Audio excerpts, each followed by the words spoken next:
Hey everyone, welcome back to Singly Loving. I'm Kate, and this channel is all about encouraging you as a foster parent or somebody who knows a foster parent. Maybe you're a single foster parent like me. I hope this is a space that can be encouraging and informative and really helpful. So today I wanted to talk a little bit about what everyone is kind of talking about right now, which is this whole global situation we're in. And I know here on YouTube there's some talk about like don't say those trigger words a little bit, but you know what I'm talking about. It's the end of March.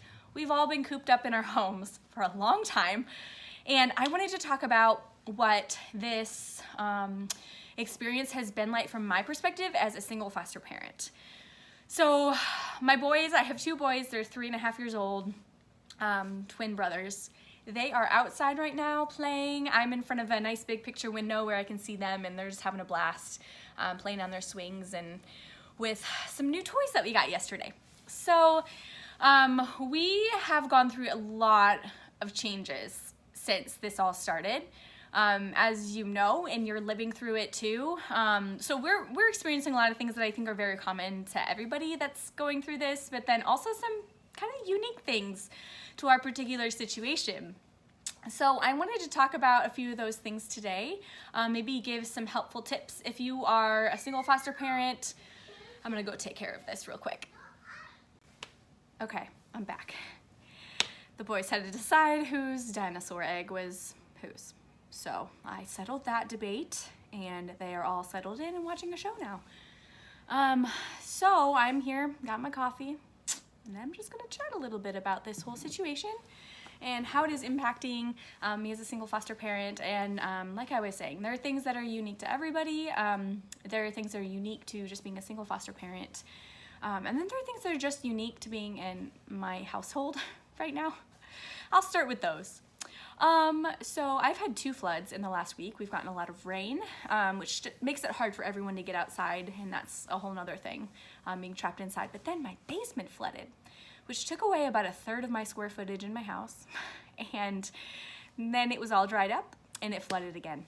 So I think I may have mentioned in a video before, we moved here recently, and so we didn't know that we had this flooding issue, but I do.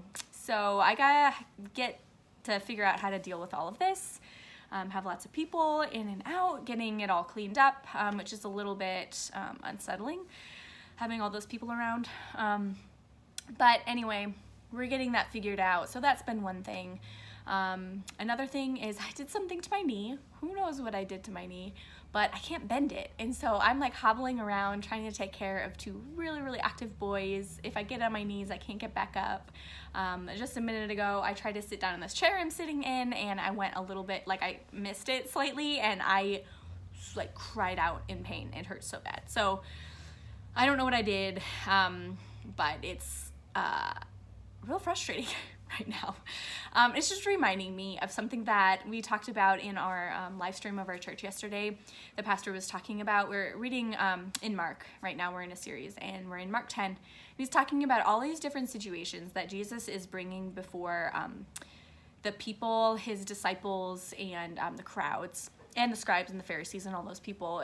They're questioning him with a lot of different things, and he's basically saying like, you come to me with nothing. It's not your status, it's not your things, it's not your privilege, it's not your age or your wisdom or your wealth or your fill in the blank. It's nothing. It's coming with empty hands. And he was just talking about how this situation that we're in right now in this world is emptying our hands of everything.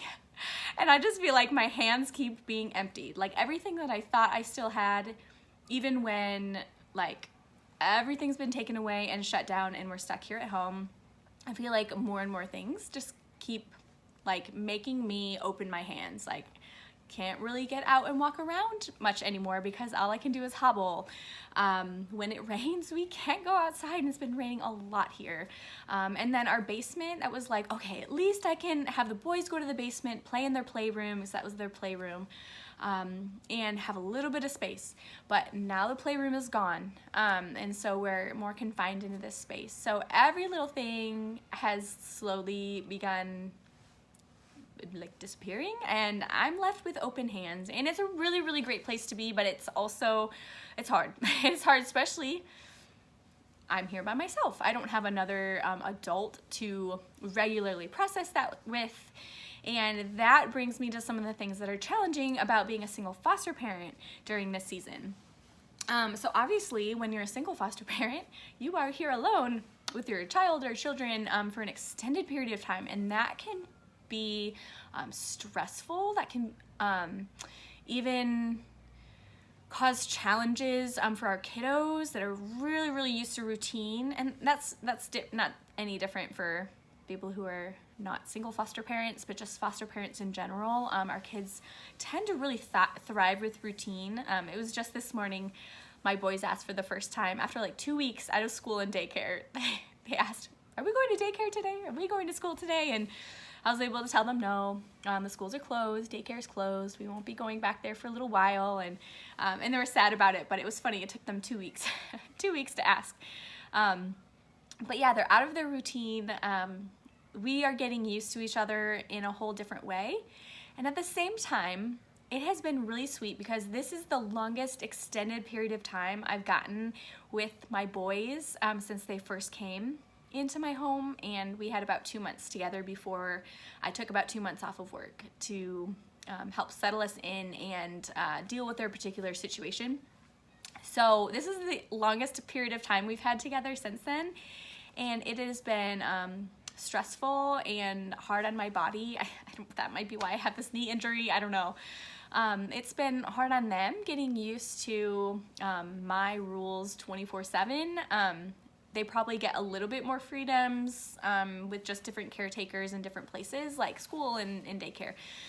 So they're getting used to me, and I'm getting used to them and their routine, their rhythm throughout the 24 hours of the day. And I would say, honestly, for the first week, it was good. I was like, this is beautiful, like, so great to spend this time with them, really getting to work on our bonding together. And then week 2 was like, we're all sick of each other. We don't want to do this anymore. Let's go back to normal life, and we can't. And this is week 3, and I would say we're starting to get used to it. We're getting into a little bit of a rhythm, a routine. We like to take our walks every day when we can.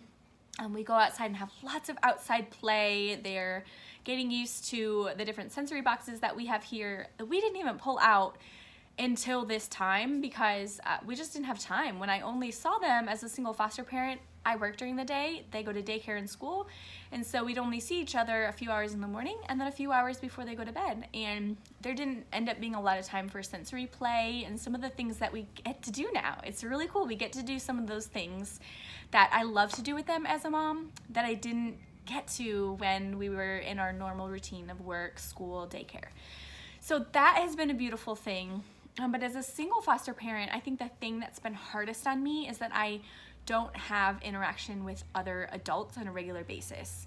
And when I do, it's the screen time interaction, and that's just not the same. It's not the same as getting to sit down with someone and like really chat and have a long time.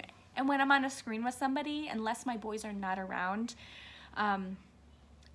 it doesn't last long. Like, you can't really get into a lot of depth in a conversation. So I am craving that time, and it's been hard.